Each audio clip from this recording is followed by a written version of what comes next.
দেখতেছেন ফরহাদ আসতেছে, আমি আর ও কিন্তু ভিডিও করতে চলে আসছি। তো আমি একটু আগে আসাতে ও একটু পরে চলে আসছে। মামা তোমার একটা সিনারি নিলাম, কিছু হইব না? আচ্ছা নিতে পারি তাহলে? হ্যাঁ আচ্ছা।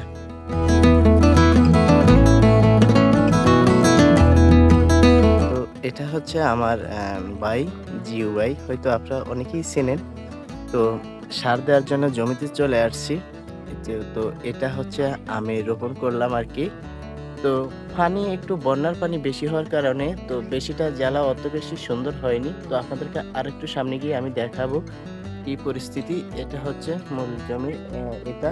তো আমি একটু সামনে গিয়ে আপনাদেরকে দেখাচ্ছি। হ্যাঁ দা,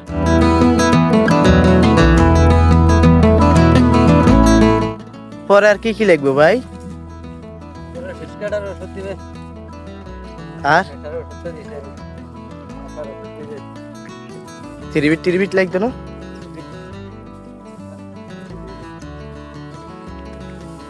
যে পাতল রোয়া তো পানি তো অর্ধেক ইয়ে হয়ে গেছে। তারপর আবার মানুষের আস, কি করা যায়?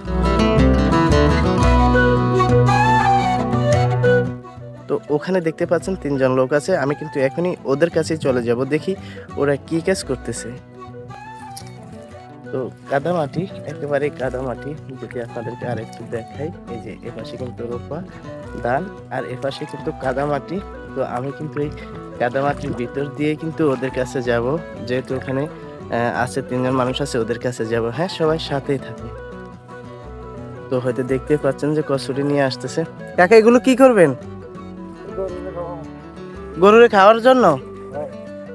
তো আর কোনো ঘাস নাই?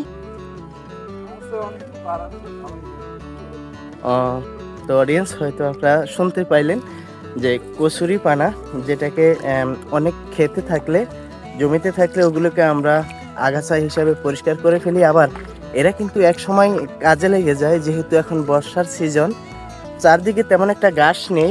তারপরেও কি করবে, কি করা যায়? গরুকে তো রাখতে হবে, কিংবা গরুকে তো পালতে হবে।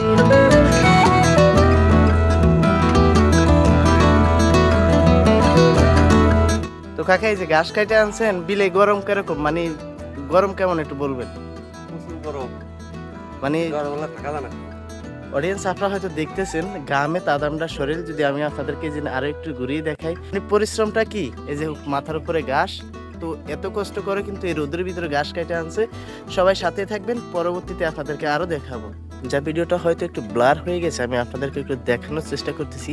মানে এতটাই রোদ যে, মানে গরমের আর কি আর কথা বলবো, হয়তো সবাই দেখতেই পাচ্ছেন কি অবস্থা।